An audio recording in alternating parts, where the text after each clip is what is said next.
নমস্কার বন্ধুরা, আমি রিয়া আবারও চলে এলাম নতুন একটি ভিডিও নিয়ে। সুন্দর শীতের দিনে আজ আমরা বেরিয়ে পড়লাম। কোথায় গিয়েছিলাম সেটা জানতে হলে পুরো ভিডিওটা তোমরা সকলে দেখতে থাকো।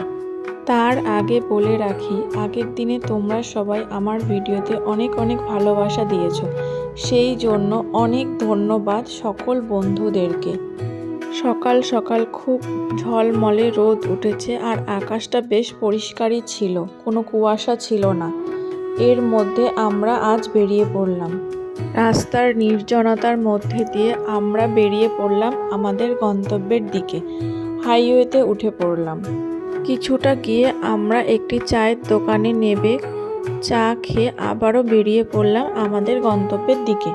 যেহেতু একটু বেলা হয়ে গেছে তাই রাস্তাঘাটে বেশ গাড়ি ঘোড়া চলছে।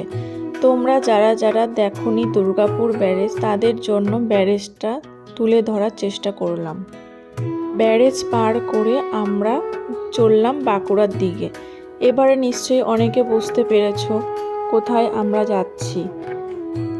হ্যাঁ, আজ আমরা যাচ্ছি বিষ্ণুপুরের বিখ্যাত বনলতা রিসর্টে। মাঝখানে কিছুটা ফটো সেলফি তুলে নিলাম, তারপরে পৌঁছে গেলাম বনলতা রিসর্টে। যেহেতু অনেকটা সকালে বেরিয়েছি, কোনো ব্রেকফাস্ট করে আসিনি, তাই প্রথমে লাঞ্চটা সেরে নিলাম। লাঞ্চে ছিল বাঙালি খাবার। লাঞ্চ সেরে আমরা চললাম রিসর্টটা ঘুরতে। দেখো তোমরা রিসর্টটা কতটা সুন্দর, আর ভিতরে অনেকটাই সুন্দর। এর আগে আমি আর একবারও এসেছিলাম, আজ আমার 2 নম্বর হলো। তোমরা যারা যারা বনলতা রিসর্ট দেখোনি, দেখো রিসর্টটা কতটা সুন্দর। আর যারা আসোনি তাদের সকলকে বলছি একবার এসে ঘুরে যেও, দেখবে খুব ভালো লাগবে একটি দিনের জন্য।